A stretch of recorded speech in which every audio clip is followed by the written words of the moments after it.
South Africa protesters demand ID verification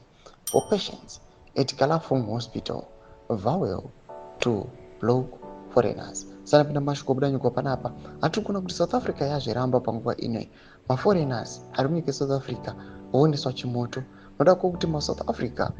vakuya vachidhimanda kuti aiwa tipei ma-ID verifications enyu aiwa for patients, otherwise they will never seek treatment. Chiitiko zviri kuitika panguva ino yatiri kuona kuti aiwa matensions aiwa they are rising, but relations between neighboring countries eZimbabwe panguva ino aiwa the voice and reports of Scarbola got on the bell.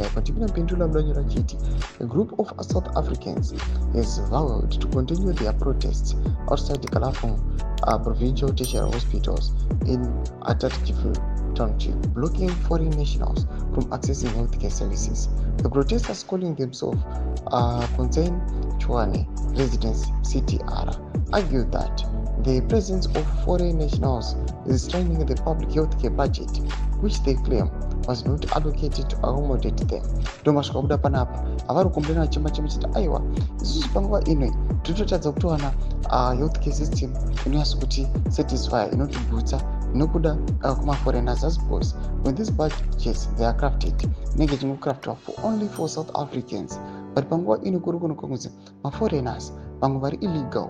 nevamwe vari kuonekwa kunzi vari ngouya vachingopinda nyika yeSouth Africa, vamwe vanenge vane ma-identity aiwa kana kuti mavisas anenge expire and the likes, vari kuya vachisika the health care, but tiri kuona kuti the resources anenge ari allocated for them now they are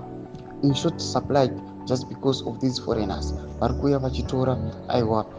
resources akanga ari budgeted allocated for them. Tose mafunguro enyu muchikudipa pamusoro pechiitiko ichi chiri kunyasa kuonekwa kunzi especially the Zimbabweans ndo ava vari kufloka vakazara nyika yeSouth Africa nekuda kwethe regime iri kuonekwa kunzi iri kuita kuti aiwa magariro emunyika yeZimbabwe aiwa avave tsikidzi dzakazara munyika yeZimbabwe just because of this regime. Todze mafunguro enyu muri kudipa pamusoro pechiitiko ichi pina comment section medu, subscribe or like, turn on the bell icon.